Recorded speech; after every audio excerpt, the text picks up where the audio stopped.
né? Ok. Segundo estásimo, ou seja, segunda aparição do coro. Já falei do coro, né? Esse coro o coro do teatro grego, que para o Nietzsche é alma da tragédia, né? Então ele acusa o Eurípides de matar a tragédia desde dentro, porque o Eurípides diminuiu a importância do coro. E para o Nietzsche isso foi um pecado, um crime imprescritível.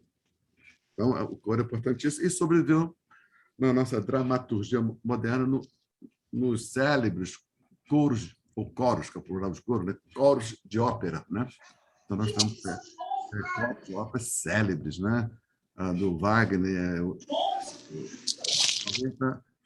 dos convidados, o famoso coro dos convidados do Tannhäuser. Né? Fez um curso aqui sobre óperas. Acho que só a Margarete participou aqui, viu, Tereza, Lindo e Guilherme.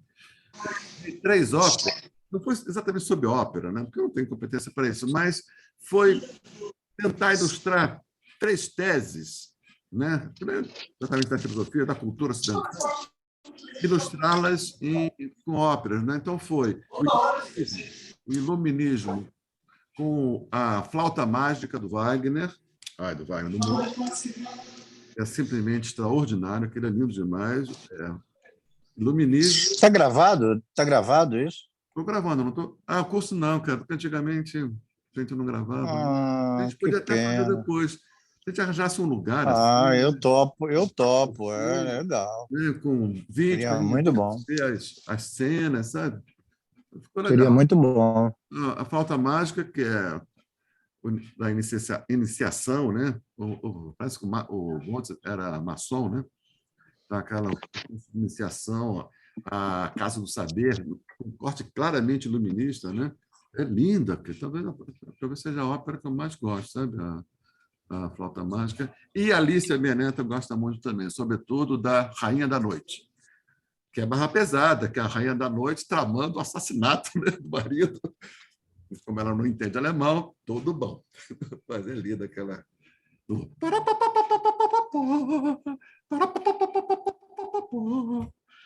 Né? Ela queria, vovô, compra essa fantasia para mim. Ela queria a fantasia da Rainha da Noite. Né? Alice, vai explicar a uma criança de 4 anos que aquela fantasia não é como a da Branca de Neve, né? Da Cinderela, que são fantasias já estabelecidas. Né? Não entendi muito. Então, muito bem. Então, foi o iluminismo com a flauta mágica, o trágico com a Carmen de Bizet, óbvio, né? Quando a paixão é maior do que o indivíduo, o Dom José, né?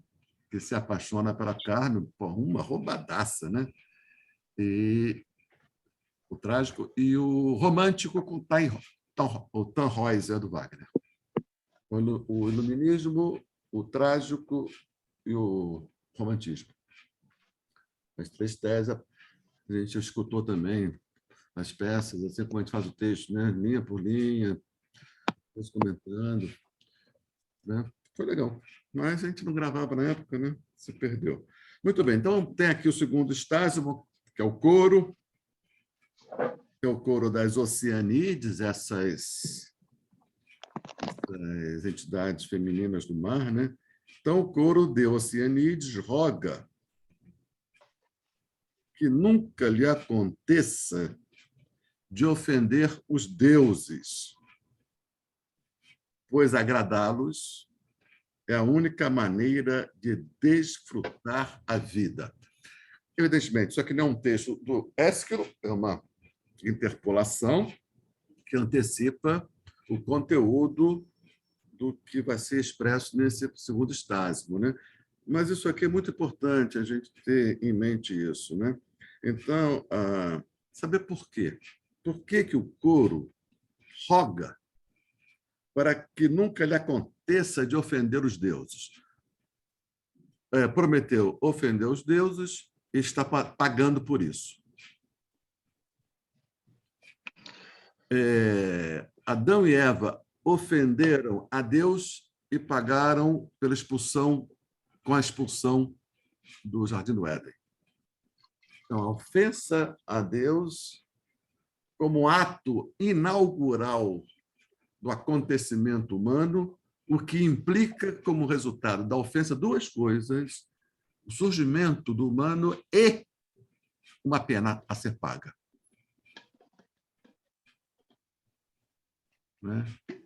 Então, isso não é uma coisa assim, lateral, porque isso está no mito judaico e está no mito grego, que é de outro tronco linguístico. Né? O grego é indo-europeu, o judaico é semítico, ou seja, troncos linguísticos distintos, né? Que caminharam paralelamente um ao outro durante muitos e muitos séculos, mas mesmo assim tem aqui uma mesma raiz. E a gente percebe isso, esse mesmo drama, ou seja, o surgimento do ser humano como uma ofensa aos deuses, ou seja, como uma ofensa. Essa vai ser a palavra importante que eu vou explorar. Há uma ordem que estava e continua em vigor, implicando, portanto, uma espécie de penalidade por essa insurgência. Então, permito aqui os nossos indígenas. Né? É muito comum, mas que quase todos os mitos de origem, não sei se todos, ao narrar a origem do ser humano, narra esse mesmo drama. Então, o coro diz isso. Né? O coro roga que nunca lhe aconteça de ofender os deuses, pois agradá-los é a única maneira de desfrutar a vida. Vamos explorar essa frase hoje. Tá? Prometeu não observa esse princípio e sofre em decorrência de sua aliança com os mortais, que ele chama aqui de efêmeros, né? Que, no entanto, não são capazes, os mortais, de ajudá-lo em sua provação e nem se opor à vontade de Zeus. Então, os seres humanos não são capazes de libertar Prometeu da penalidade que lhe foi imposta por Zeus. Por fim, o coro pede que o Deus, Zeus, reflita sobre suas palavras e o lembra que o Deus Prometeu. O coro pede que Prometeu reflita sobre suas palavras, as palavras do coro, e o lembra de tempos mais felizes, como, por exemplo, de seu casamento com Ilesione, ou Hesiona, uma das Oceanides. Né? Então, é o coro se dirigindo para Prometeu, vendo em Prometeu o resultado de uma ofensa aos deuses, e o ser humano é resultado dessa ofensa. Então, diga assim, que nunca lhe aconteça às Oceanides de ofender os deuses, pois agradá-los é a única maneira de desfrutar a vida. O que significa isso?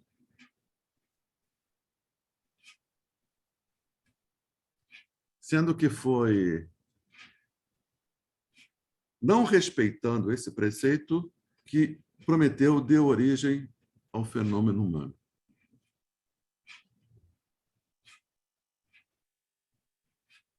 Então, não podemos dizer assim, né? Como já nós falamos, vamos falar isso de novo, porque é preciso isso ser dito de muitas formas e muitas vezes, até a gente alcançar a gravidade e a grandeza do que está em jogo. Não é outra coisa senão a essência do humano. Nós estamos trabalhando com a ideia de que a essência do humano, ou seja, aquilo que nos distingue essencialmente dos demais seres vivos, a essência do humano reside na existência. Nós estamos trabalhando com uma ideia que se distingue da concepção que vigorou durante muitos e muitos séculos no Ocidente, que era a de identificar a essência do humano numa suposta animalidade racional. O que é o ser humano? Animal racional. X, um animal dotado de racionalidade, o que implicava que este, assim compreendido, este ente, o ente humano, era atravessado por uma contradição incorrigível. Que a animalidade vai numa direção e a racionalidade vai em outra. Se se compreende o ser humano assim, e essa compreensão ela estava mais ou menos ali no ar, no éter, na Grécia, e vai adquirir uma consistência filosófica em Aristóteles, essa concepção vai ser recebida pelo cristianismo. Não exatamente com esta formulação, mas com a concepção de uma contradição que nos atravessa. O cristianismo vai receber isso como corpo e alma. Sendo que o corpo é a sede da animalidade e a alma a sede de uma sublimidade. Então, a contradição que está expressa no mundo grego permanece expressa no mundo cristão ao seu modo cristão. O que implica essa compreensão, daí você deriva um conjunto de coisas enormes. E as coisas que se derivam daí, boa parte delas pavimentaram o terreno que foi percorrido pela história do Ocidente. Então, não é uma coisa qualquer, lateral da cultura ocidental, o fato de que, durante 25 séculos, nós compreendemos o ser humano como cuja essência é ser um animal racional. Existe a pura racionalidade, que é Deus, e a pura animalidade, que são os animais. E nós seríamos um ser híbrido, misto, compósito de duas naturezas que jamais se harmonizam. Não é? Isso aí implica todo um processo de pedagogia, de cultura, que é, de certa maneira, o quê? A alma dominar o corpo, a racionalidade dominar a animalidade. Ponto. Processos pedagógicos, processos religiosos, processos morais. Né? Mas é como se essa compreensão esgotou o seu poder criativo. Né? Ela vai se esgotando. A psicanálise é uma forma do esgotamento disso. A psicanálise ela confundiu um pouco esse jogo. Né? Porque antes da psicanálise, que nós tínhamos, ainda em Descartes, isso está muito claro, Descartes, o pai da filosofia, o assim chamado pai da filosofia moderna, essa dicotomia corpo e alma, diferentemente do que acontece em Spinoza, que é um contemporâneo de Descartes, que aceitou a agenda de Descartes, mas a resolveu seguindo outros caminhos, ainda que sob a mesma etiqueta de racionalismo, Spinoza. O que Spinoza vai dizer? Só há uma substância. O que esta compreensão que diz que a essência do ser humano é corpo e alma, diz que há duas substâncias irreconciliáveis. Uma substância que sustenta corpo e uma outra substância que sustenta. Substância é aquilo que sustenta, que subestá, que está por baixo. Uma outra substância que sustenta a alma. E são irreconciliáveis. Portanto, aí vem toda uma pedagogia do autodomínio, da autocontenção. Ou a gente contém as nossas paixões, ou alguém vai conter de fora, né? Aqueles sacrifícios. Então, quando Spinoza fala só há uma substância, ele já aponta um outro modo de lidar. Abre uma porta para explorar uma nova compreensão do ser humano e uma nova vivência do fenômeno humano. Spinoza. Só que era tão diferente que ele não teve audiência ao seu tempo. Spinoza é aquele, como Nietzsche, né? É aquele filósofo que teve glória póstuma. E bota póstuma nisso. Muito bem. Onde é que eu estava? Assim, tudo para entender essa frase. Que não é do Ésquilo, é do Gamakoro. Coro roga que nunca lhe aconteça de ofender os deuses, pois agradá-los é a única maneira de desfrutar a vida. Entender essa frase? Essa frase é central. Não é da pena do Ésquilo, mas ela condensa isso aí, condensa o drama prometeico e vai estar presente aí no nosso leitura do Ésquilo, do Édipo Rei e de Hécuba.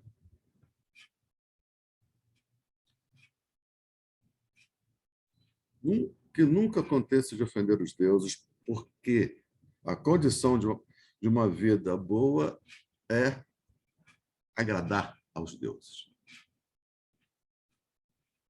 Entendeu isso? Veja, um conjunto de deusas dizendo diante de um outro Deus que fez exatamente o oposto e está pagando por isso. Então, vamos dizer assim, seriam deusas mais medrosas, mais ciosas do poder e tementes e obedientes ao poder estabelecido, à ordem estabelecida. Vou explorar muito essa ideia de ordem, diante de um Deus que não fez isso e não se arrepende, e que mantém o ânimo elevado e a cabeça erguida, mesmo diante da penalidade que lhe foi imposta. Então, muito bem. Então, a chave para entender essa frase do coro, tudo que o coro vai dizer agora nesse segundo estásimo, ao meu ver, está, mais uma vez, na nossa essência.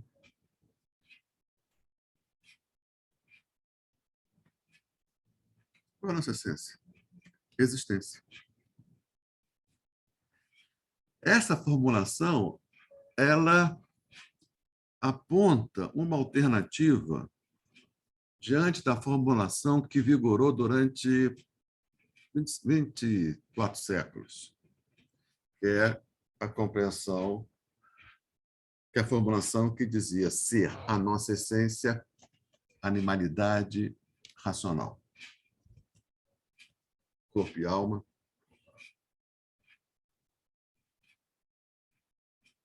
Aí disse que esta compreensão veio se esgotando. Aí falei de Freud, porque Freud vai perturbar um pouco esse jogo. Vai embaralhar um pouco as cartas tal como elas estavam postas à mesa. E dizia o seguinte: corpo é o lugar do irracional e a alma é o lugar do racional. Então, corpo é paixão, é desejo, isso tudo é racional porque não obedece uma gramática universalizante, como são todas as gramáticas oriundas da razão. Então, era assim, né? Então, o corpo era a sede do irracional e a alma a sede do racional. Quando Freud diz que a experiência primeira do ser humano é uma experiência inconsciente, que o consciente vem depois. Não apenas depois cronologicamente, ele vem depois, no sentido assim, no francês é bom a expressão d'après, depois, né? Em alemão também é o nach, N-A-C-H, que é depois, em português se perde um pouco, é depois, tanto cronologicamente falando, como no espanhol, desde, a partir de, d'après les principes immortaux de la Révolution française, segundo, d'après depois, né? Depois da Revolução Francesa ou segundo os princípios da Revolução Francesa, c'est d'après. É depois, cronologicamente, mas também a partir de. Então, a consciência, ela é d'après, ela é depois, cronologicamente, na vida de cada um de nós, ela vem depois. Nós somos seres inconscientes, né? Respondemos inconscientemente com os instintos. E depois vai surgindo a consciência. Não apenas cronologicamente. Ela surge da inconsciência. E nunca se livra dessa origem. É como se boa parte da pedagogia que vigorou no Ocidente, a partir da compreensão corpo, alma, animalidade, racionalidade, supunha como ideal bem realizado da pedagogia uma razão totalmente escoimada de qualquer interferência da animalidade. Uma alma que já não sofre as contaminações deletérias do corpo. Quando e fazendo a assimilação de animalidade e corpo com irracionalidade e alma e razão com a racionalidade. Quando Freud diz que a razão vem d'après o inconsciente, que a consciência vem d'après, em duplo sentido, do inconsciente, o jogo fica confuso, o jogo fica embaralhado. A consciência surge da inconsciência. E mantém os seus pés fincados na inconsciência. O que faz com que aquele projeto cartesiano ele seja, a partir de Freud, um projeto utópico, de uma razão sem contaminação do seu outro.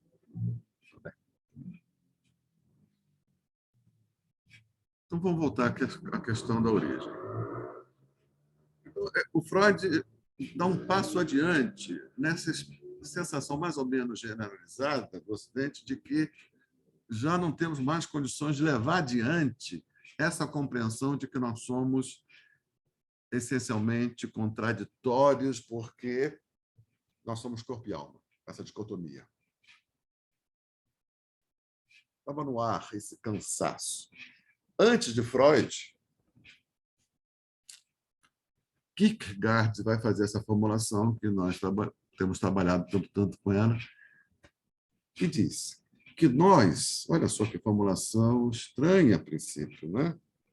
Nós que éramos corpo e alma, que éramos animalidade e racionalidade, nós somos possibilidade diante de possibilidade. Isso é uma pequena e extraordinária revolução. Possibilidade diante de possibilidade. Portanto, nós não somos. Agora, o Heidegger, lendo essa formulação, nós não somos, nós temos que ser. Trabalhamos isso lá no Ser e Tempo. Vamos voltar aqui para esclarecer o que está dito nessa explicação do segundo Stásimo. Nós não somos, o que é? Nós não temos ser. Como a tradição dizia, o nosso ser é ser corpo e alma. Sendo que a alma vai numa direção, o corpo vai noutra. Aí tem a imagem célebre, né, da parelha alada do Platão, não é isso? Parelha alada, uma carruagem com 2 cavalos, um preto e um branco. Um quer subir para as sublimidades e outro quer descer para a putaria, para a sacanagem da terra, porque lá está bombando, lá o bicho está pegando. É o urubu de ver o peso. Tem uma história dessa, vocês conhecem? Se não conhece, eu não vou contar, não. Mas é isso, é o urubu de ver o peso, o cara ali, entendeu? Aquele pitiu. Os 2 cavalos. E o cocheiro, que somos nós, temos que gerenciar. Porque se a gente mata um cavalo, dança. Tem que matar os 2 com a rédea, como diria o Geraldo Alckmin, com a rédea curta. Você tem Geraldo Alckmin, né? Cara. Então, essa imagem platônica ela é a imagem, vamos dizer assim, bem acabada disso. Portanto, há um ser que é ser corpo e alma. Há um ser que é ser animalidade racional. O Spinoza diz, o Kierkegaard, nós somos possibilidade diante de possibilidade. Eu não sou, eu posso ser. Então, poder como verbo distinto do verbo ser. O poder é possibilidade, é campo de abertura. O é. O ser é. Mas poder o que ser? Porque deve ser. Porque eu existo, eu estou na lida. Então, a cada instante, eu sou. Eu estou aqui. Aí tem que explorar a distinção entre ser e estar. Eu estou aqui, não estou na praia. Mas a cada instante, o meu poder ser se realiza. O poder ser se realiza como uma efetividade. E essas efetividades que vão sendo realizadas a cada instante vão acumulando numa trajetória que constitui o meu ser, que não estava dado de início, estava como possibilidade. Então, eu sou uma possibilidade diante de possibilidade. E a praia ou ver o Botafogo ganhar do Corinthians no domingo? Eu sou. Não, eu sou uma possibilidade que se realiza diante de possibilidades, sempre afirmando, sempre efetivando. Colocado assim, o Kierkegaard vai dizer, isso é angústia.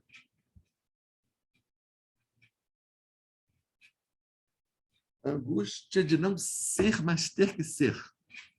Sabe lá o que não ter e ter para dar, sabe lá? Não, o Djavan? Não tem essa música assim? É, Tereza, você que gosta de Djavan. Tereza tem cara de quem gosta de Djavan. Não gosta, não? Eu gosto de Djavan para caramba. Te julguei mal, viu, Tereza? Você caiu no meu conceito. Vou te dar outra chance para você melhorar. Entende? Então, veja, o que o Kierkegaard está fazendo. Antes, nós éramos angustiados pelo fato de não sermos suficientemente racionais diante da animalidade.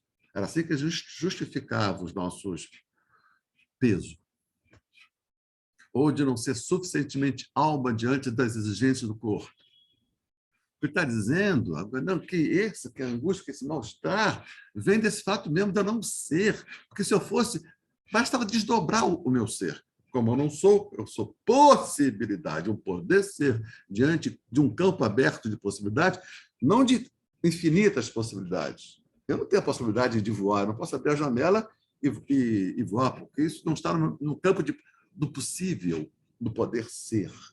Mas eu estou sempre em uma possibilidade diante de possibilidade. A angústia vem daí. Me parece mais razoável colocar a angústia nesse lugar do que naquele outro lugar, de uma insuficiência de racionalidade diante da animalidade, de uma insuficiência de alma diante do corpo. Né? Se eu tivesse mais alma para dar, eu daria, isso é viver. Segunda citação do Djavan hoje. Tá? Tá certo?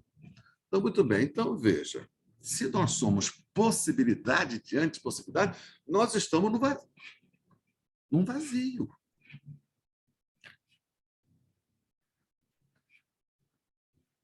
Numa ausência de ordem. Vamos tentar pegar aqui. Por que o que eu estou dizendo? Que nunca nos aconteça de ofender os deuses. Vamos botar Deus, vamos traduzir deuses aqui, ou Deus no singular, ou Deus no plural, como guardião de uma ordem. Então, traduzindo assim, porque o tempo todo nós trabalhamos já nas outras vezes, Deus como ordem, né? Então havia a ordem a primeira ordem de Géia e Urano, primeira geração, que estabelece uma ordem bruta, mais fértil de uma segunda ordem, que dá um ganho, que implica um ganho na organização do caos rumo ao universo, do caos em grego, rumo ao cosmo, em grego, ordenado, um ganho de crescente de ordem a partir de forças imanentes, não a partir de forças transcendentes, como na cosmovisão judaica. Então, há um ganho crescente de ordem, que é guarnecida o estado da arte pelos deuses da última geração. Então, nós podemos identificar deuses com guardião de ordem. E temos que entender a importância disso, porque essa sucessão de deuses implicou ganhos crescentes de ordem. A ordem que os olímpicos impõem, trazem à realidade, impondo esta ordem aos titãs, castrando Cronos, implicou uma ordem mais ampla, uma ordem mais... um salto de qualidade da construção desse processo que foi do caos ao cosmos. E todos os seres, todos os entes que estão nesses instantes estão conforme a ordem que é guarnecida pelos deuses. Então, esse respeito aos deuses não é tolo, não é vadio, não é medroso. É um reconhecimento de um princípio ontológico. Que o real é como ele é. E tudo que é no interior dele está submetido a esta legalidade que é imanente ao real. Os gregos chamam de deuses. Entende? Só que, portanto, todos esses entes não são possibilidades diante de possibilidades. Nenhum deles é isso. Todo e qualquer ente, seja uma borboleta, seja uma pedra, seja uma samambaia, um pé de caju, ou uma cambaxira, todos esses entes são conforme a ordem que lhe é própria. O mito dos judaios chama Jardim do Éden. Então, todos respeitam. Mas aconteceu de surgir no interior da ordem um ente que já não está mais necessariamente submetido à ordem, como todos os demais entes estão. Por obra, aqui, de Prometeu, que nos deu, que nos prodigalizou com aquele elenco de dons que ele descreveu na passagem anterior, que a gente vai voltar a ela. E lá no mito judaico,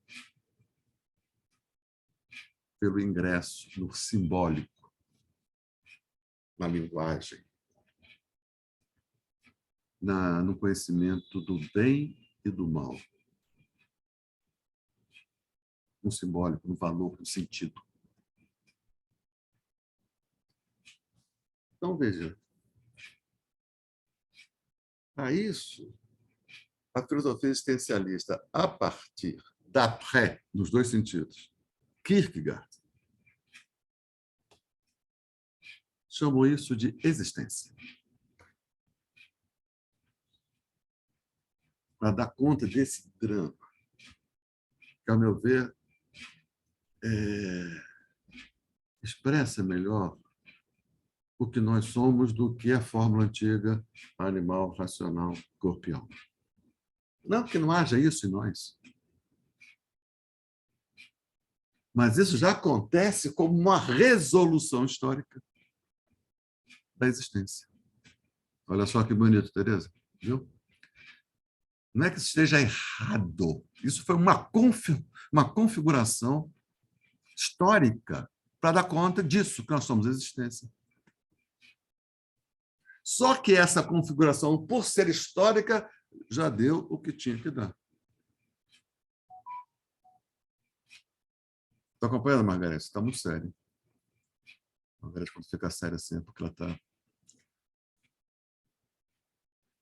Tá certo? Então, veja só. Isso aqui é uma palavra, essa frase essa interpolação do Gamakuri, o coro de Oceanides roga que nunca lhe aconteça de ofender os deuses, pois agradá-los é a única maneira de desfrutar a vida. Ao Prometeu diria assim, antes do surgimento do humano, sim, Oceanides. Você é uma voz pré-humana.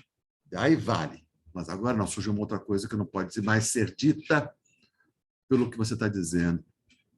Você dizer, mas deve ser dita por quê? Ele diria assim, Prometeu, isso está em aberto, isso está em disputa. Vamos esperar o Édipo. Bonito pra caramba isso, não é? Deus do céu. Aí vem assim, de onde vem isso? De onde vem isso? Isso foi expresso pelo mito. Isso foi expresso pelo mito. O mito grego, o mito judaico. Aí, muito bem. Mas de onde vem isso? A iluminista diria assim, da infância, da... O iluminista é gente boa, mas às vezes é burro pra caramba, entendeu?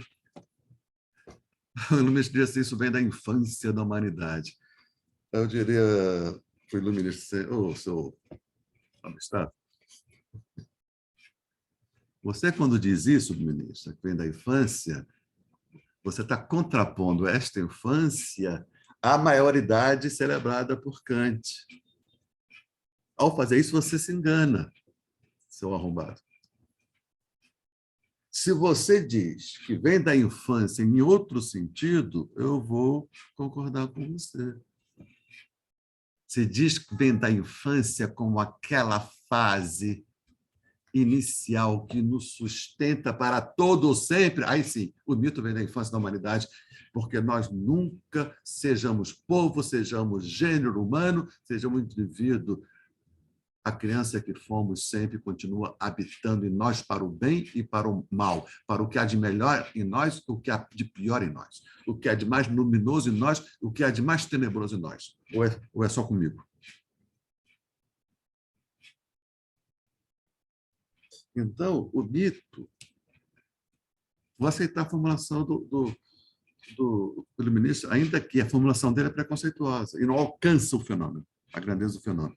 É da criança, uma expressão da criança. Sim, dos momentos iniciais, desse que experimentou sem muito lastro prévio, isso, ser possibilidade diante de possibilidade. Isso é arrasador, essa experiência. Arrasador no sentido de arrasar. Isso é arrasador. Por isso que a gente esconde.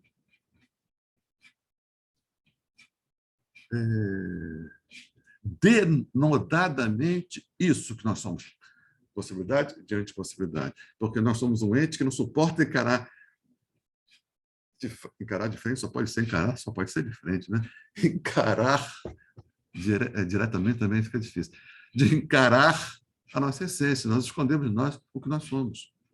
Porque é difícil olhar nos nossos próprios olhos e dizer assim, possibilidade diante de possibilidade.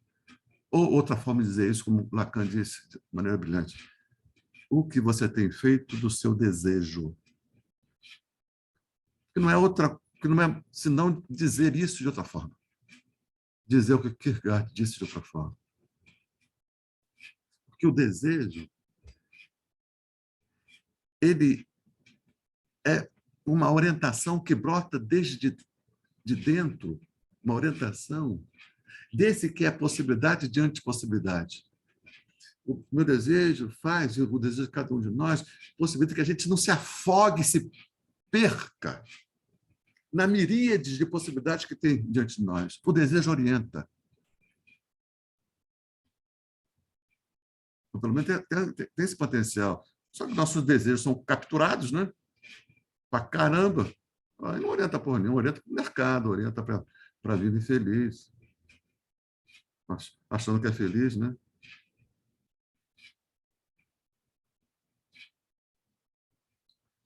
Muito bem. Então, tentando ver aqui. Então, eu quero dizer, todos os seres estão na ordem. Todos os seres, sejam do mundo orgânico ou do mundo inorgânico ou do mundo orgânico, sejam os vivos ou os minerais, estão conforme a ordem.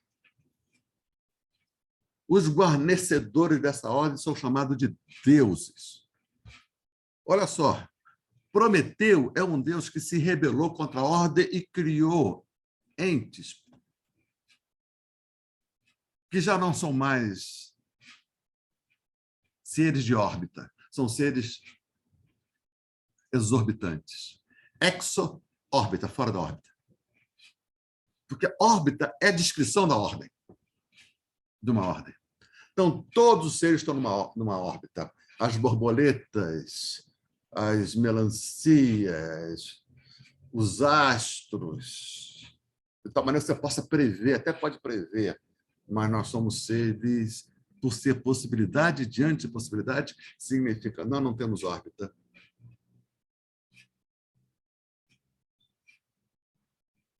Daí vem a angústia.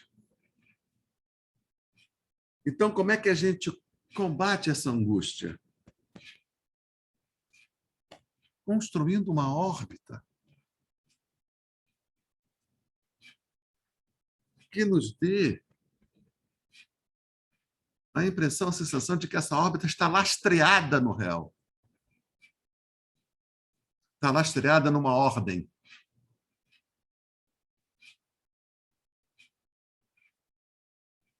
Mas é uma construção.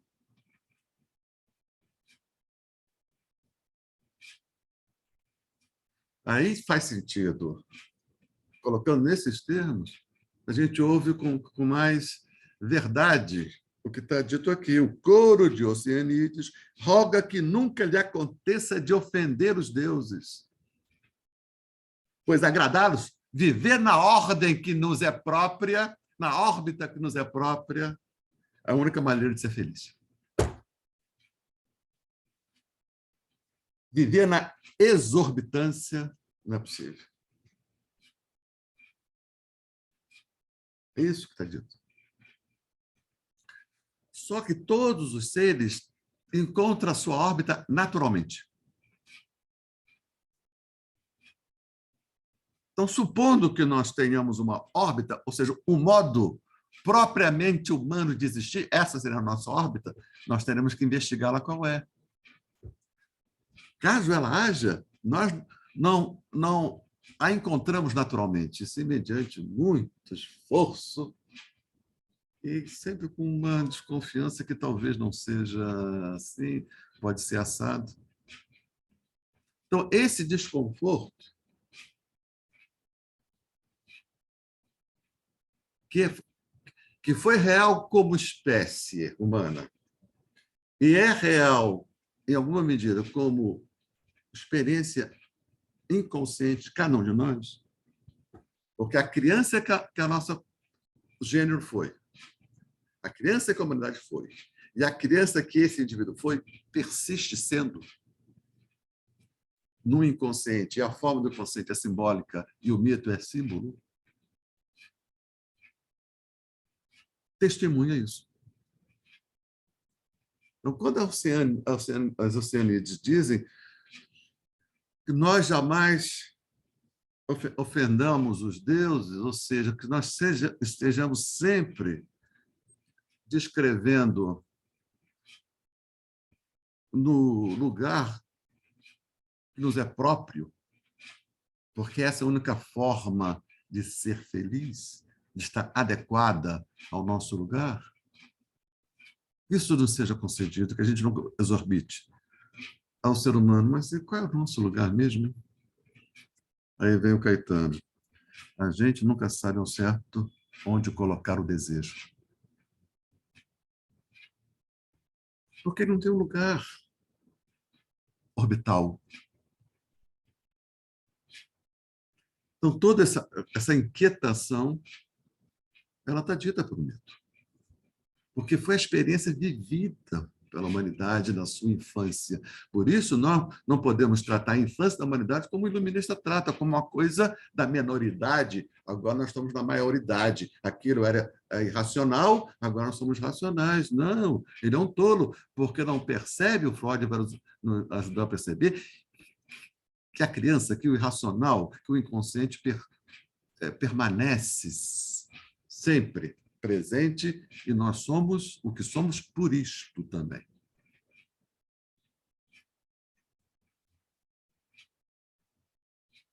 Então, é esse o sentido. Eles, o coro, roga que nunca lhe aconteça de ofender os deuses, de nunca sair da órbita, porque esta é a condição de desfrutar a vida. Nós também poderemos, e temos essa impressão, mas qual é a nossa órbita? A gente é descrita pelo mundo. O mundo é que dá órbita, para usar um termo heideggeriano. O mundo existe para isso.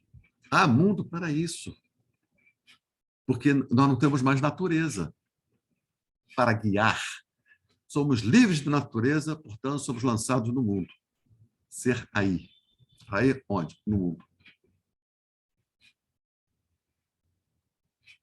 E o mundo produz órbitas. Mas são produções, não dos deuses, são produções humanas que pagam um preço que toda produção humana paga. É a de ser arruinada pelo tempo, tornar-se ruína, ser arruinada pelo tempo. É disso que trata aqui. Tá? Vamos ler o coro? Tereza, você leu o coro para a gente? Posso ler. Coro. Queiram os céus que nunca o Rei do mundo, que Zeus jamais pretenda hostilizar-nos com seu poder. Nunca nos esqueçamos de convidar os majestosos deuses para os santos banquetes e hecatombes, perto do imenso curso paternal do oceano, infindo onde moramos. Está aqui, bem expresso isso que eu quis dizer, essa referência aos deuses, à ordem, cada macaco no seu galho, só que nós somos essencialmente macacos sem galho. Não podemos ter um galho, porque a gente não, essencialmente macacos desgalhados, né? Então, nunca nos esqueçamos de convidar os majestosos deuses para os santos banquetes e hecatombes. Hecatombe foi aquele episódio. Hecatombe é quando se matam, se oferece holocausto sem bois aos deuses, né? Foi o episódio onde o trickster, né? O Prometeu enganou Zeus, né? Fazendo com que Zeus escolhesse a parte de gordura e os homens, seres humanos, a parte das carnes, né? Foi num banquete desse de... Então, veja só, por que esses sacrifícios, hein? Né? Talvez seja para reafirmar isso. Olha, eu estou reconhecendo o meu lugar como a única condição de poder estar aprumado, estar lastreado no real. Porque o meu inconsciente diz lá atrás, lá no fundo, que eu não tenho lá, que eu não tenho essência, que eu não tenho órbita.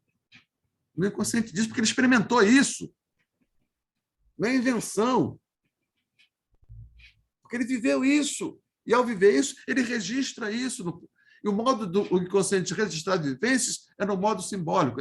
É como esses arquivos são salvos no disco rígido da nossa subjetividade, com a extensão símbolo. É a forma de arquivar. Símbolo misturado com afeto. É simbólico. Então, nós temos essa experiência de que nós somos essencialmente sem essência. Por isso que a gente faz sacrifícios aos deuses. Perto do imenso, está ok.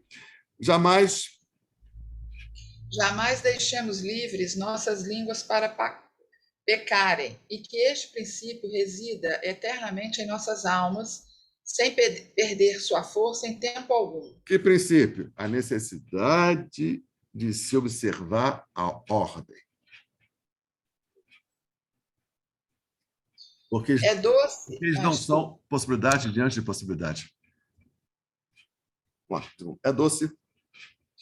É doce ver passar toda a existência com o coração repleto de esperanças, entregues a delícias radiosas.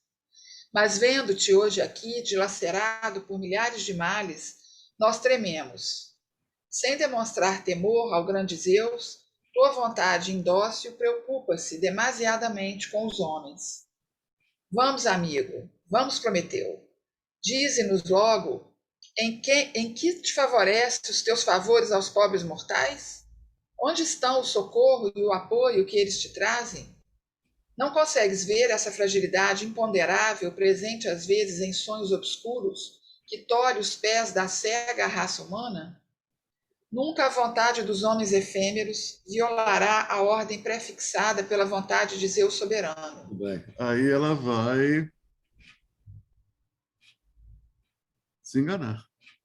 Nunca a vontade dos homens efêmeros violará a ordem prefixada pela vontade de Zeus soberano. Nós podemos dizer, beleza, nós estamos na Grécia, isso aqui está apresentado no ambiente da Atenas democrática, num ambiente de uma festa religiosa, e está atravessado por essa contradição da hipermodernidade, que está fazendo um experimento inédito, que é de autonomia do cidadão da polis, mas, ao mesmo tempo, isso traz a tradição, atravessado por essa contradição, né?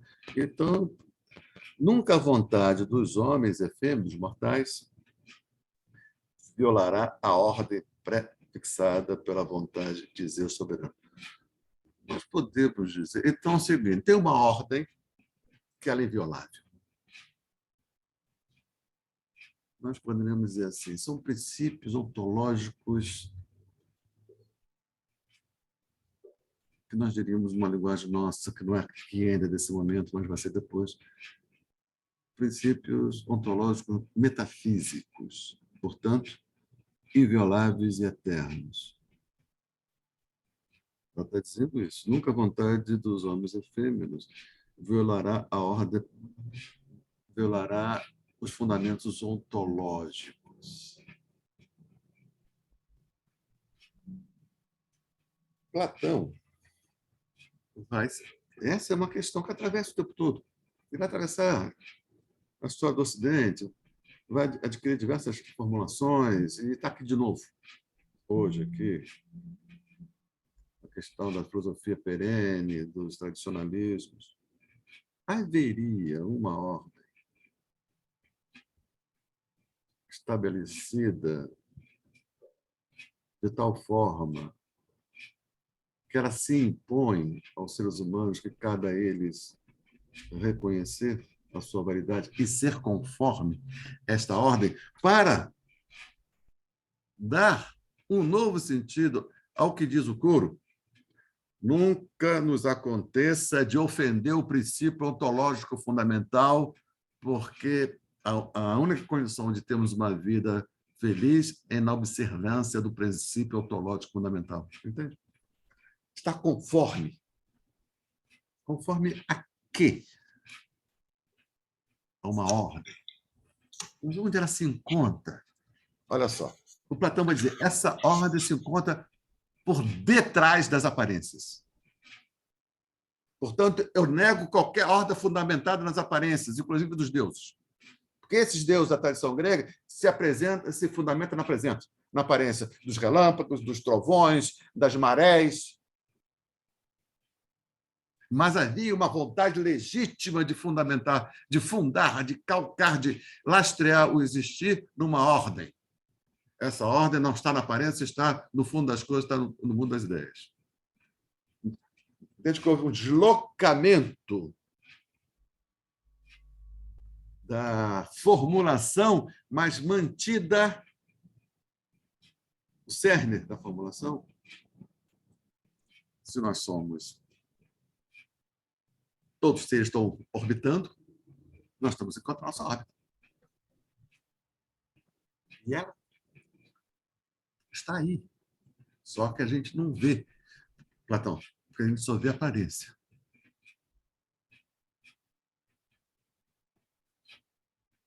Então, Platão ele inaugura um modo novo de tratar uma questão velha. Qual é a questão velha? Que nunca nos aconteça de ofender a ordem das coisas, porque assim a gente dança. Essa é a ordem velha. E essa ordem das coisas é dada pela tradição. Platão, a ordem das coisas não é dada pela tradição. Porque a tradição se apegou à aparência das coisas. A ordem das coisas está submersa. E a essa ordem das coisas, nós temos que dizer, como disse o coro da Oceaníades. Essa questão, essa é a condição do homem ético. É o Sócrates. O Sócrates quer o homem ético, o Sócrates, portanto, o homem feliz, e o Sócrates aceita uma espécie de expressão empírica disso, é um homem conforme. Não a tradição, mas conforme. Uma órbita. Estou chamando de órbita. Quando o Kierkegaard diz nós somos possibilidades diante de possibilidades, ele está dizendo não há órbita. Existe que essa busca é inútil. Nós temos 25 séculos para poder encarar isso.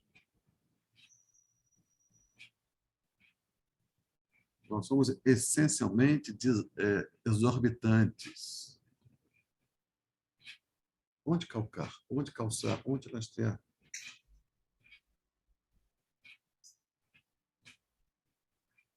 Nunca a vontade dos homens efêmeros violará a ordem prefixada pela vontade de Deus soberano. É como se Sócrates dissesse assim, ele não disse claramente que o Sócrates escondeu o jogo lá na Apologia, ele diz assim, eu não vou respeitar a ordem dos deuses, porque tem uma outra ordem muito mais fundamentada para respeitar.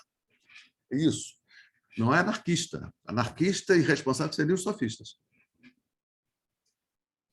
Ele está propondo, ele, Sócrates, Platão e Aristóteles, o seguinte, uma outra legalidade que existe e já vigora, é a esta legalidade imanente que nós devemos prestar nossa obediência. Não essas formulações atrabiliadas desses deuses ciumentos, desses deuses passador de rodo, dessa era ciumenta, desses deuses com a nossa cara. Não é Deus, não é olhando para Deus como a gente que a gente tem que ter a orientação para o agir. É olhando para a harmonia equilibrada do cosmos, que se expressa na serenidade dos céus. Então, é um agir conforme. Um conforme, algo que se supõe que não é humano. Então, caberá a Platão divinizar isso. Platão vai divinizar os deuses gregos, porque são antropomórficos, e vai colocar uma divindade em outro lugar, nesse fundo ontológico das coisas. Então, o Platão não é ateu, como Sócrates não é ateu, com uma acusação descuidada, né? Uma das 3 acusações que recaíram sobre Sócrates no julgamento era de ateísmo, né? Não. Ele enrolou. O cara formulou tão mal a acusação, pareceu o nosso parquê aqui, tão mal, que ele conseguiu se enrolar o sujeito e não responder. Se eu tivesse lá, ainda está vendo, excelência? Sócrates não enrola, não. Ok, você não é ateu. Agora, você não respeita os deuses da polis. Você tem outro tipo de divindade em mente? Abre o jogo aí. Ele tinha outro tipo de divindade em mente. Era essa abstrata, confundido com a razão, que vai encaixar como uma luva no ideário cristão que está se construindo do outro lado do Mediterrâneo. Um Deus abstrato, sem paixão. Portanto, um Deus que vai poder ser assimilado com a ideia de razão. Veja só em João, o 4º evangelho, aquele que foi consolidado tardiamente, depois dos 3, que supunha já um cristianismo um pouco mais amadurecido, o que ele diz? No princípio, arqué, no princípio, o Logos. 2, Logos estava com Deus. 3, Logos era Deus. Atenção, Logos é Deus. Primeiro, ele parte da Grécia, vai ao judaísmo, depois chega no cristianismo, João.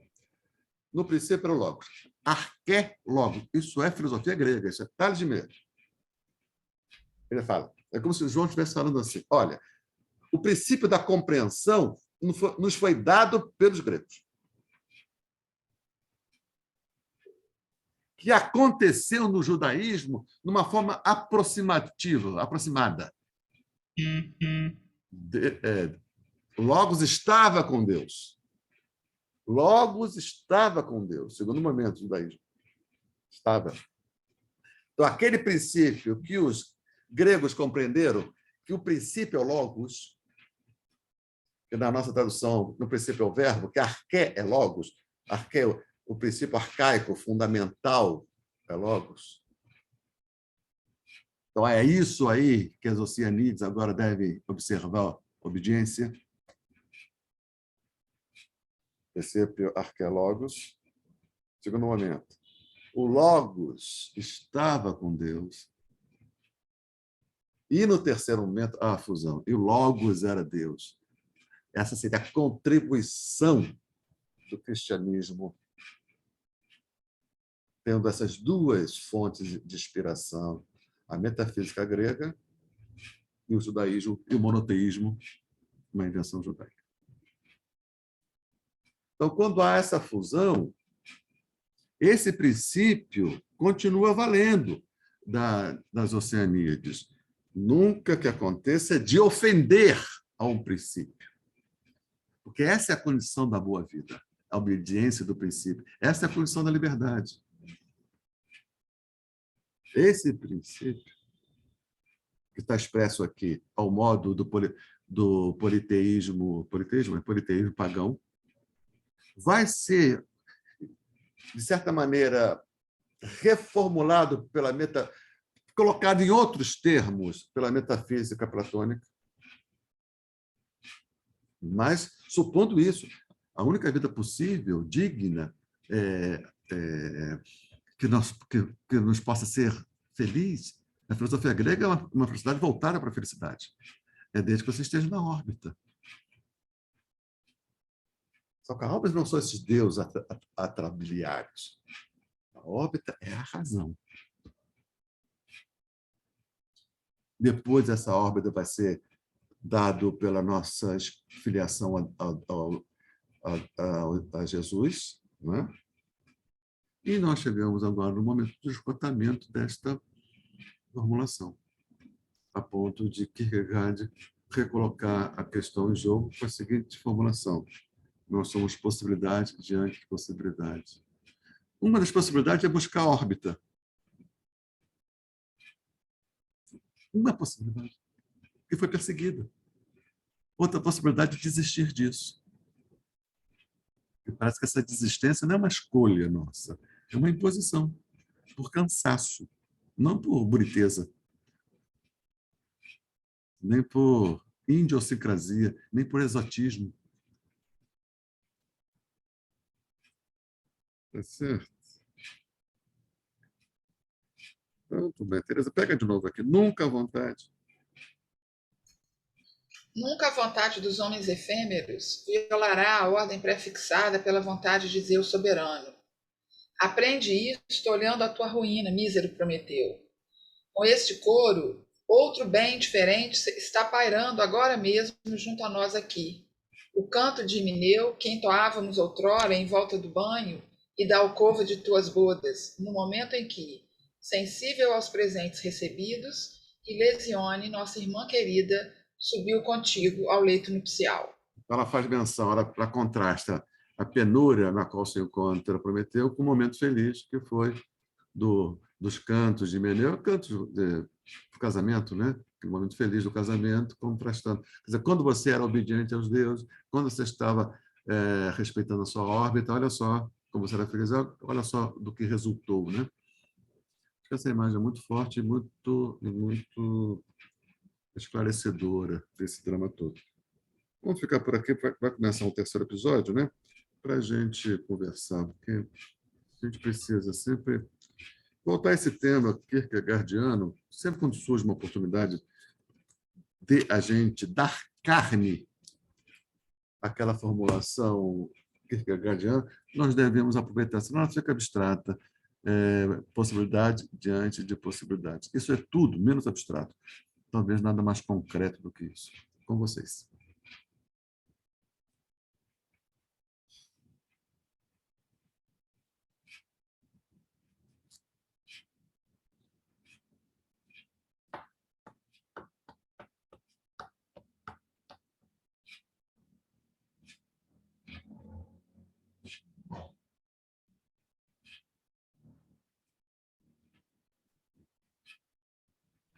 Então, toda leitura ela se faz sempre à luz da compreensão da nossa essência.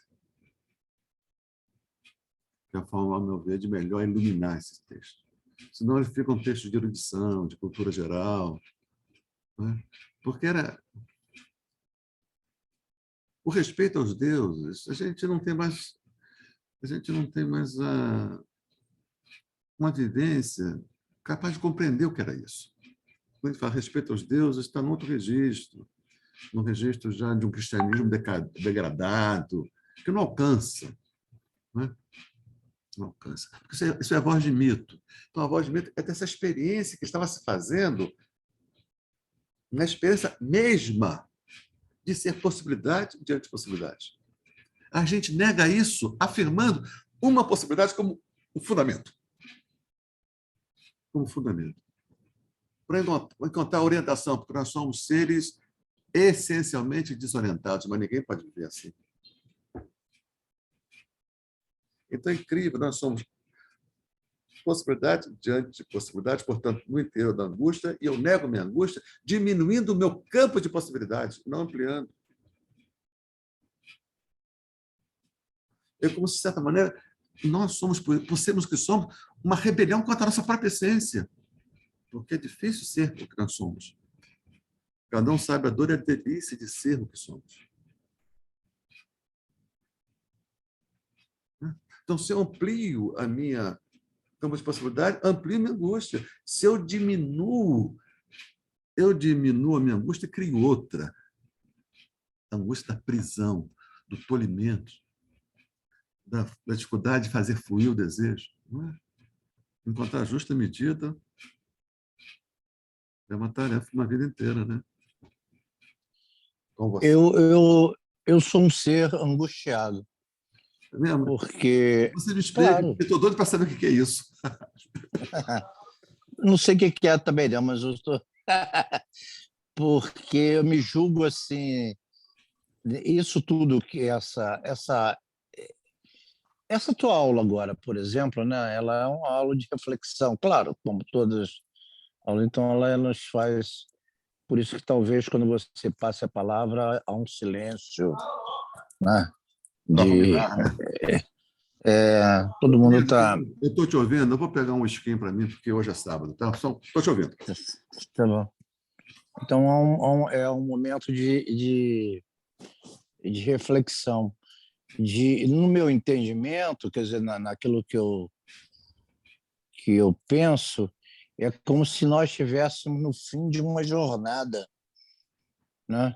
Uma jornada que nos levou a uma situação de perplexidade, no sentido de achar um outro caminho. Quer dizer, foi uma jornada que ela foi uma jornada, né? Foi uma jornada, mas ela exige agora um novo posicionamento, no qual eu não sei, né? Eu não sei por onde... Eu sei por onde não ir, não é? Daquele verso, né? Daquele português, né? Não vou por aí, né? Naquele... Sabe qual é, né? Aquele verso, não vou por aí. Aquele... Eu esqueci agora o nome desse... Machado, do espanhol? Machado? Não, um português do início do século passado.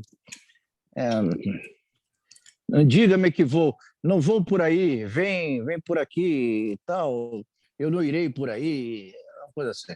Bom, então é o seguinte, a questão, a tarefa que se coloca da construção de algo inteiramente novo,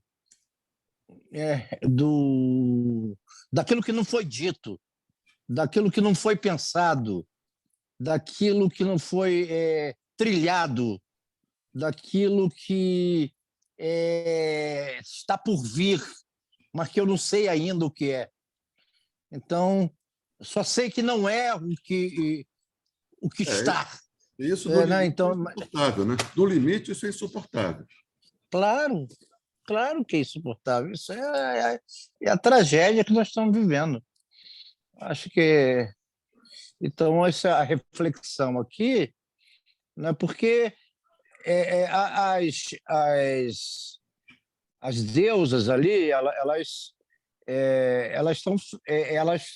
colocam uma ordem, né, para Prometeu, uma ordem que Prometeu já descartou, né? Então elas estão felizes, olha, eu estou aqui, é isso aqui. Mas também o caminho que Prometeu nos levou, né, ele se esgotou. Esse aqui, eu estou vivendo esse processo não como um cidadão grego lá vendo a peça, eu estou vendo um processo de séculos depois do cristianismo, depois da metafísica. Nós Né? estamos vendo o fim de um processo que foi iniciado ali, né? Claro.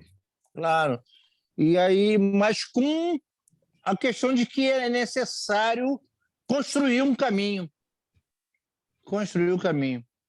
Né? E aí, quando então eu digo que eu sou uma pessoa que vivo essa situação, né? essa angústia, a angústia está...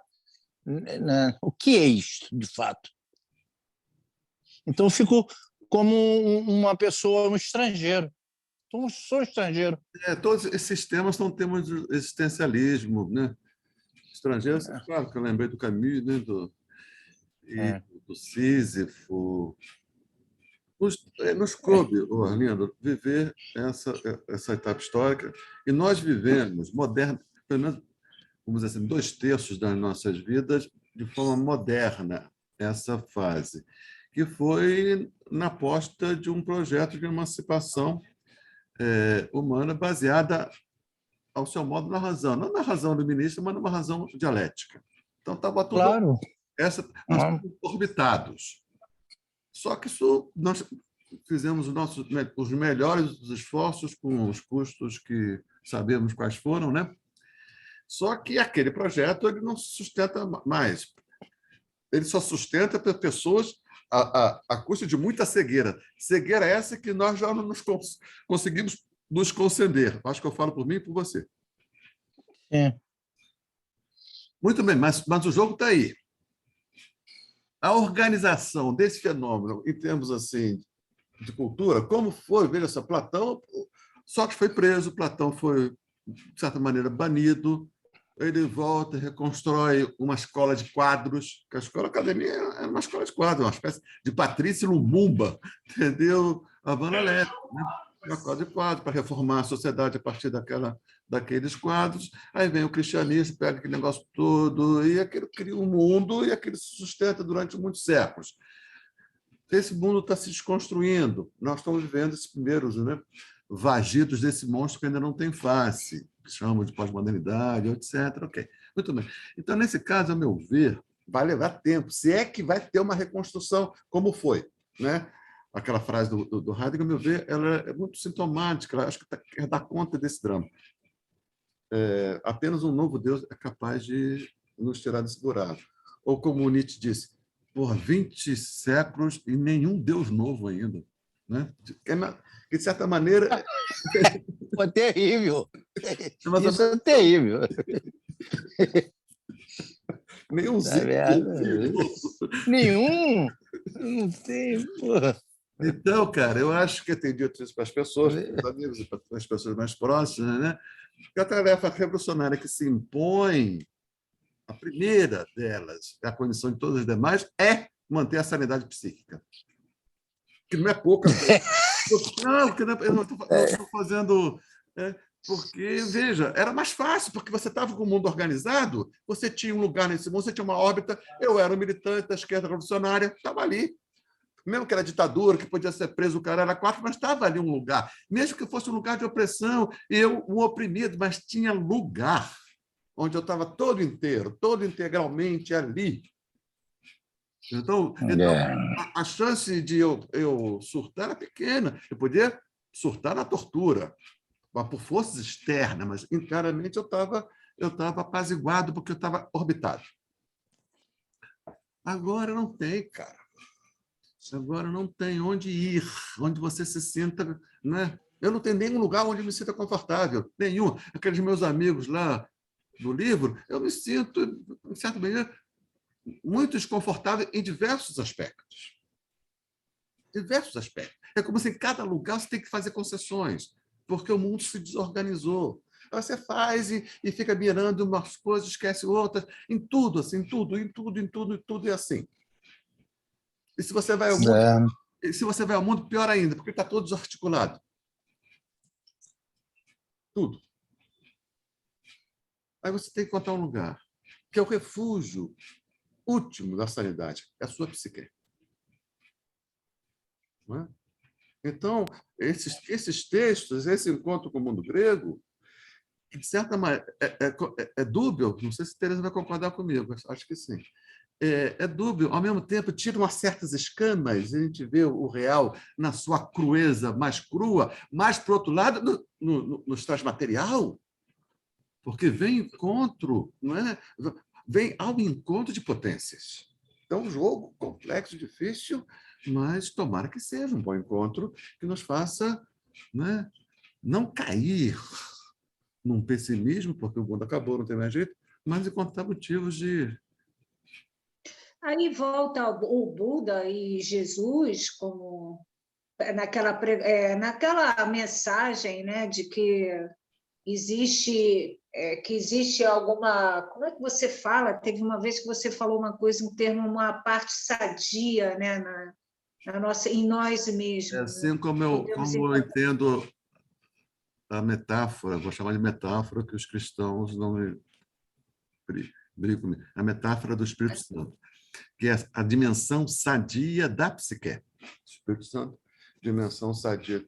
Porque as pessoas que talvez não conheçam essa história, que a Margarete é antiga aqui. A Margarete me sacaneia já há muito tempo, ela é antiga aqui na...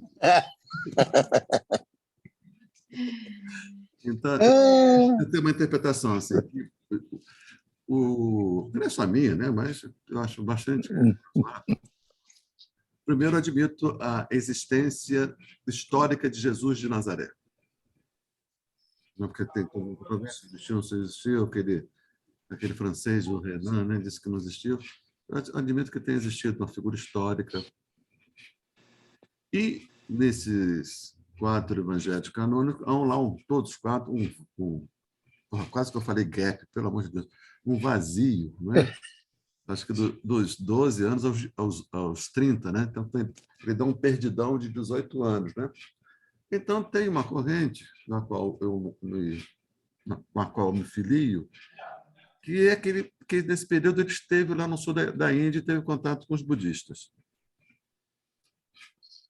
Havia já essa rota ali, né, do Oriente Médio para o sul da Itália, para o sul da Índia, né? E ali devia existir diversos ashrams, né? E então vai ser pós. Então ele volta para o Oriente Médio, naquela passagem quando a mãe dele, né? Oi, finalmente! Ah, Maria Jesus voltou, está lá na sinagoga. Ela não pode ir à sinagoga porque é mulher, né? Então ela assiste de longe e vê. Ah, o filho de José voltou, o filho de José voltou. Como uma homenagem. Então, lá o sujeito o Rabi, né? Que cuidava lá da leitura da Bíblia, da Torá. Então, vamos conceder a honra ao filho de José, que voltou para fazer a interpretação dessa passagem. Porque era assim, né? Essas sinagogas eram casas de oração, né? Tinha lá uma réplica da Arca Sagrada que se guardava o texto, né? Então tinha um sujeito que guardava a casa e o texto e a arca, que era o Rabi, né? E todo dia, não sei se todo dia, se fazia a leitura de uma passagem e fazia uma interpretação, uma exegese, né? A cultura judaica é inventora da hermenêutica, da exegese, né? Então, uma homenagem ao recém, né, regressado o filho de José, o marceneiro. Então, coube a ele a honra de interpretar a passagem. E a passagem era assim: o reino de Deus era sobre o reino. Ele interpreta: o reino de Deus sou eu. O reino de Deus está aqui. Então você é o Messias? Ele falou: sou. Maiores blasfêmias que era possível ser dito. Porque o reino de Deus, ou seja, uma vida feliz, conforme a órbita, só seria possível com a chegada do Messias. Aí você, eu trago a boa nova, que é o Evangelho. A boa nova é o reino de Deus, não é aquilo que a gente imaginava. O reino de Deus está próximo. A meu ver, ele diz isso porque ele teve uma experiência budista. Qual a experiência budista? É possível a experiência de uma paz profunda. Isso aqui, que é o coro da Oceanide está dizendo, que se obtém mediante o respeito aos deuses, isso que os oceanidistas têm como meta, ele experimentou lá, os budistas, que é a iluminação, que nós diríamos numa linguagem nossa, uma vida sem neurose. Eu sou um homem sem neurose. Eu fiz uma super terapia de imersão, 12 anos de terapia, eu sou um homem sem neurose. E isso que é o reino de Deus. É isso que diz. O reino de Deus é essa experiência de uma vida feliz que só se pode experimentar livrando das neuroses. Eu fiz isso, então é isso que está escrito, que é o sentido último da Bíblia. Então ele faz uma leitura budista da tradição budista. Então, quando ele diz, eu vou embora, mas deixo o Espírito Santo, ou seja, eu deixo a mensagem de que há uma potência, santo no sentido de sadio, no sentido de sem neurose. Portanto, a mensagem nova é: há uma potência no interior de cada um de nós que, se explorada, nos pode garantir uma vida feliz. Este é o reino de Deus e essa é a boa nova. Não é? É assim que eu entendo. É assim, ao meu ver, que está escrito nos evangelhos, mas isso foi transformado em moral. Ou seja, era uma pregação tipicamente ética. Lembra que hoje eu coloquei alguma coisa no nosso grupo sobre a diferença entre ética e moral. Vocês viram? O Facebook me lembrou que fez essa postagem. Há uma diferença entre moral e ética. A religião judaica estava transformada em moral, se obedecer a certos preceitos. Ele se rebela contra isso e traz uma dimensão ética, ou seja, de uma experiência íntima e feliz, que não se consegue mediante o respeito a normas vigentes. Isso é uma conquista de uma outra ordem. Então, aquilo que seria o respeito aos deuses fora de nós passa a ser a busca dessa verdade interior dentro de nós. Isso seria o budismo de Jesus de Nazaré, que depois virou moral cristã, né? E que vai... Deturpado, né? Não, historicamente teve demandas históricas, né? E aquilo que Porque a iluminação de Buda é justamente isso que você está falando, é se livrar desses obscurecimentos cognitivos e emocionais. Eu acho que Jesus já teve essa experiência, tal como Siddhartha Gautama, da iluminação, e voltou para casa e traduziu essa experiência na tradição judaica e deu naquela pregação dele. É assim que eu entendo. E foi deturpada. Historicamente, virou o oposto, né? Eu estava perguntando, era nesse contexto todo, não tem isso para, sabe, botar um pé ou orbitar. Então, a órbita seria uma órbita interna, né? Que não estaria numa ordem cósmica, não estaria muito menos na observação de tradições ou de preceitos, né? Me parece que essa seria a proposta, a pregação inicial, que por exigência da história se transformou em outra coisa, né? E acabou voltando de novo ao regaço da metafísica, voltando não, indo ao encontro da metafísica, que postulou essa formulação de que nós somos seres compostos, né? De um princípio bom e um princípio negativo, e devemos buscar a órbita a partir do princípio positivo que é em nós e fora de nós. Então, fazer essa comunhão do que é em nós e fora de nós, que é uma busca de órbita, né? Então, quando o Kierkegaard diz não somos possibilidade diante de possibilidade, de certa maneira o jogo fica zerado.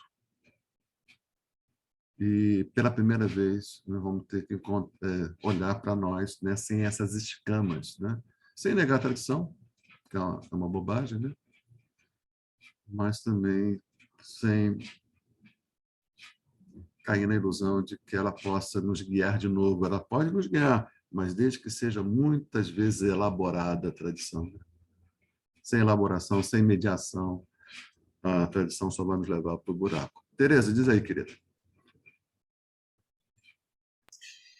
Eu fiquei aqui pensando e me lembrando, né, de mais um filme, né? Eu fiquei me lembrando do Blade Runner. Pode ser visto como uma releitura, uma narrativa, né, contemporânea. O encontro dele com o Tyrell. Hã? O encontro do Android com o Tyrell. Né, a rebelião lá dos traficantes, né? I want more life. Isso. Eu não posso. Porque, assim, se a gente pensar, né, nessa... Segundo o mito aí, né? Segundo o mito grego aí do Ésquilo, né? Se a gente pensar nessa exorbitância humana como uma herdeira, vamos dizer assim, da exorbitância prometeica, fazer uma relação disso, né? A gente pode pensar nessa rebelião dos replicantes como uma espécie de herança humana, das máquinas, né, se exorbitarem, né, no sentido de escaparem aí, né, dessa... É interessante o que você está dizendo, porque os androides foram criados para obedecer uma órbita. Isso, e uma ordem. Ordem. A órbita é a ordem, nesse sentido, né? Isso. Que era de ser policiais, não é isso? Era de ser escravos, né? Escravo. O Harrison, que era um replicante... Que era o caçador. Ele não sabia que era, né? Ele era o caçador dos rebeldes. Só que esse filme é genial. O filme, não sei, o filme é genial, mas a história é maravilhosa, né? Então, muito bem. Só que ele era inconsciente. Na primeira versão não ficou claro, na segunda ficou... Ele e a Rachel eram ambas... A Rachel percebe que né?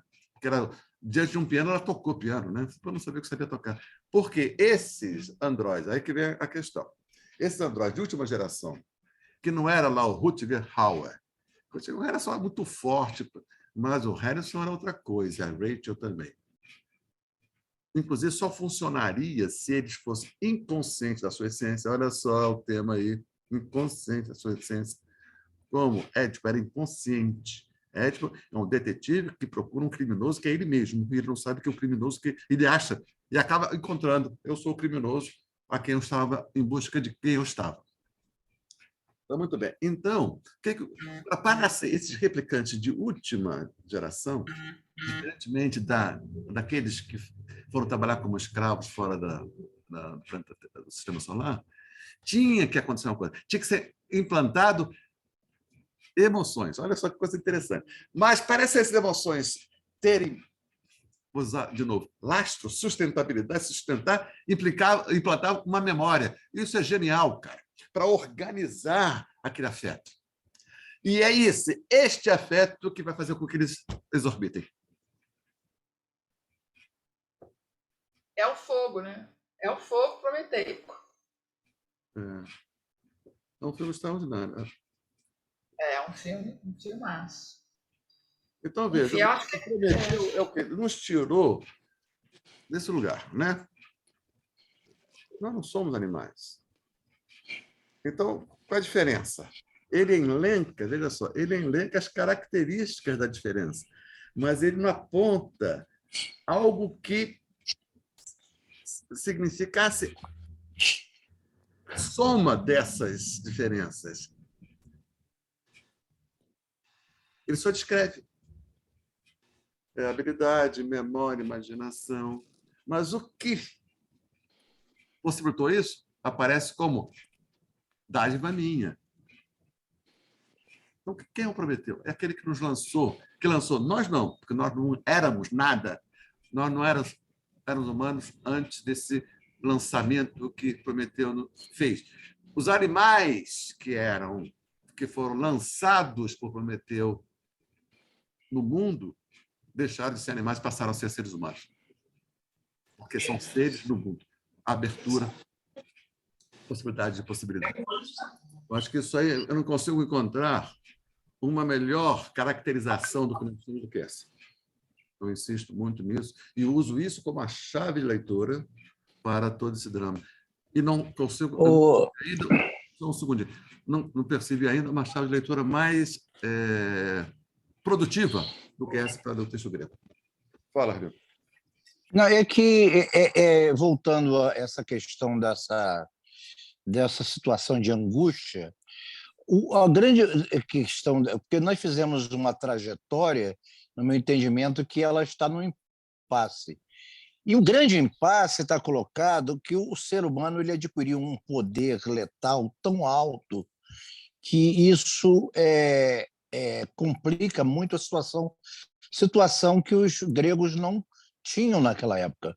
Eu estava vendo, por exemplo, uma matéria da época Negócios, que ela tem uma matéria aqui sobre ameaça militar contemporânea, que diz o seguinte: a maior ameaça militar contemporânea são os drones autônomos letais. Agora, na Ucrânia está sendo desenvolvido, está sendo testado, tanto pelos russos quanto pelos americanos e tal, uns tipos de drones que ficam no ar e eles são totalmente independentes, são inteligências artificiais, que eles decidem se o momento que deve atacar ou não e tal, não é? Então isso é um exemplo, né, do momento em que nós vivemos, um momento extremamente letal para a própria humanidade. Quer dizer, então a grande questão também se coloca o seguinte: nós não temos muito tempo. Acho que o tempo está também se colocando contra nós, né? No sentido de uma solução. É necessário ter uma solução, porque senão o que está acontecendo na Europa, nós talvez não tenhamos nos dado conta do que já é a barbárie. Já é a barbárie. O que a Ucrânia acabou. Ela vai ser um espaço de gangues, e essas gangues elas foram extremamente armadas, assim como na Síria e no Afeganistão os americanos armaram aqueles grupos e tal, que deu naqueles grupos fundamentalistas e tal, agora está no seio da própria Europa. Isso vai se entranhar na Polônia. Uma irresponsabilidade terrível, cara. Pois é. Abrir a caixa da Pandora, agora vai para fechar. Exatamente. Então, isso só aumenta a nossa angústia. Só aumenta a angústia que está colocada. Né? Quer dizer, eu vendo a barbárie se aproximando, entendeu? Esses passos. Quer dizer, daqui a pouco você não sabe, um drone desse ele está no ar, ali pairando, ele atira em você, mata, entendeu? É uma coisa... Que tipo de mundo é esse? Né? Que tipo de mundo é esse? Então... A Europa, né? A Europa é o berço da civilização ocidental. Ela está totalmente submetida A OTAN. A OTAN é o braço armado de meia dúzia de corporações, não é mais do que isso. Claro que é, Meia isso dúzia mesmo. de corporações e tem um braço armado da OTAN. E tem a mídia dominante em peso, sustentando a narrativa. Isso na Europa, o berço do iluminismo, o berço do pensamento, que todos submetidos a essa narrativa. Na Itália, na Alemanha, na França. Uma subserviência total. A Europa acabou. A Europa acabou. É apenas um cartucho. Então, você tem agora a guinada da Rússia para a Ásia e uma polaridade que vai estabelecer entre os Estados Unidos e essa Ásia. Como é que a China ainda não foi o mundo? A China só manda para o mundo os seus produtos. Ela não foi o mundo, ela não vai ao mundo. Não foi. Ela ia ao mundo, lembra? Ela esteve na Angola, apoiou lá o Savimbi, apoiou... Onde está o Partido Comunista Russo? Ela estava do outro lado, lembra? A China tinha um externo, intervencionista, o cara era quatro... Hoje, não. Ela está se fortalecendo economicamente. Agora, a gente pergunta assim, e ninguém sabe, qual vai ser a face, com que face a China, depois de se consolidar como uma potência econômica? E ela é em termos absolutos. Não é? Comparar o PIB estadunidense com o PIB chinês é comparável, mas não per capita. A China tem 5 vezes mais população do que os Estados Unidos. Equipara no PIB, mas a China tem uma população 5 vezes maior. Então, Claro. né? Então, quando ela resolver isso, com que cara ela vai se apresentar ao mundo? Porque ela vai desempenhar um papel decisivo. A Europa se apresentou ao mundo com uma visão metafísica do mundo, para o bem e para o mal. E isso é construir um mundo. A gente viveu com essas referências durante 400 anos. O que fácil vai virar a China? Com que visão de mundo? Eu tenho brincado assim, quem será o Hegel chinês? Porque vai ter um Hegel chinês. Ou seja, um Hegel que conte a história da China como a confluência de toda a história da humanidade. Não foi assim que Hegel contou a história da Europa como a confluência de toda a história da história universal? A gente vai ver no curso de quarta-feira. Eu acho que é muito provável que aconteça um Hegel chinês, o soft power, que falta a China, o soft power. Ela tem o power das economias, não tem poder militar, não investiu nisso. Os chineses, os russos investiram e pode aparecer uma parceria. A Rússia, que tem uma tecnologia militar superior à dos Estados Unidos, mas tem uma economia em frangalhos. A China tem uma economia florescente, mas não tem tecnologia militar. Então, essa aproximação, o fim da Europa, Rússia e China. A China vai chegar um momento que ela vai precisar de soft power para justificar sua presença no mundo. A filosofia foi um extraordinário soft power da Europa. Concorda comigo, Tereza? E, dentre esses, Hegel foi o maior soft power da história da humanidade. E Hegel justificou o presente da Europa burguesa revolucionária como o ápice, não apenas da história da humanidade, da história da ideia, ou seja, da história natural e da história humana. Mais soft power do que isso eu não consigo imaginar. E fez as nossas consciências. Então, o que faz virar a China para o mundo, viu, Arlindo?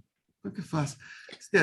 Se os fundamentos do pensamento chinês não são aqueles que nós conhecemos, que remonta a Tales de Mileto. A gente conhece essa estrada pavimentada pela metafísica grega. Como se apresentará aos chineses? Puta que pariu.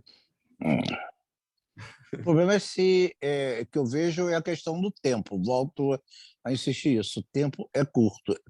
As coisas estão se acelerando. Isso pode ser resolvido antes, né? Com o fim da humanidade. Claro. Ou não está o estágio de barbárie. Isso é uma ideia, não? Quem sabe? O que está acontecendo na Europa é uma coisa que me deixa, entendeu? E as pessoas não estão vendo. Isso que você está falando da mídia, nós estamos vivendo aqui no Brasil e a Europa também vive isso, uma versão fantasiosa das coisas. O Impressionante. real, impressionante. Aquilo ali virou terra de ninguém. Terra de São ninguém. milícias. Terra de ninguém. A Europa virou terra de ninguém, cara. É um Não é? negócio assim, constrangedor, cara. Se você pegasse uma opinião mais... Olha só que coisa de doido. Tereza, você que é desse mundo aí, você que trabalha no inferno, no mundo das comunicações, você que namora o capeta,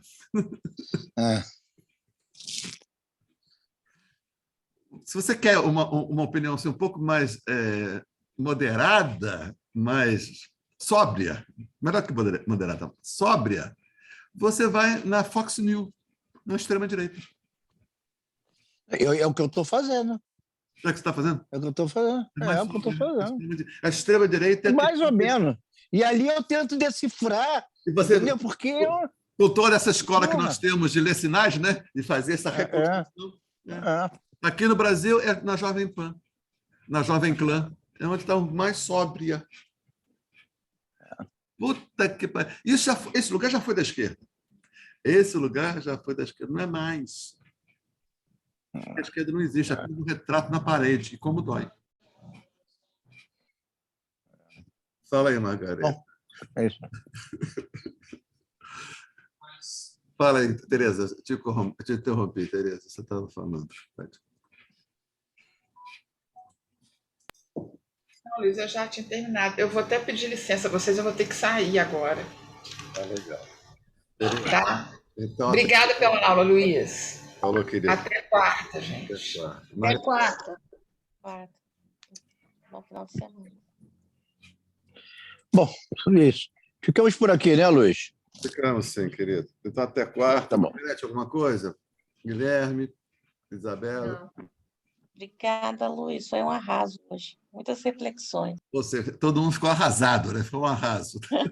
Capotados, né? Foi. Essas tuas leituras aí deixam a gente arrasado. Eu não consigo mentir. Um abraço. Tchau. Um abraço, queridos. Gratidão, Luiz. Até sábado, Meu querido. amor. Tchau, Boa noite Guilherme. pra todos. Um abraço a todos. Falou, Guilherme. Beijo. Tchau, Tchau, Margarete. tchau. Obrigada, Guilherme.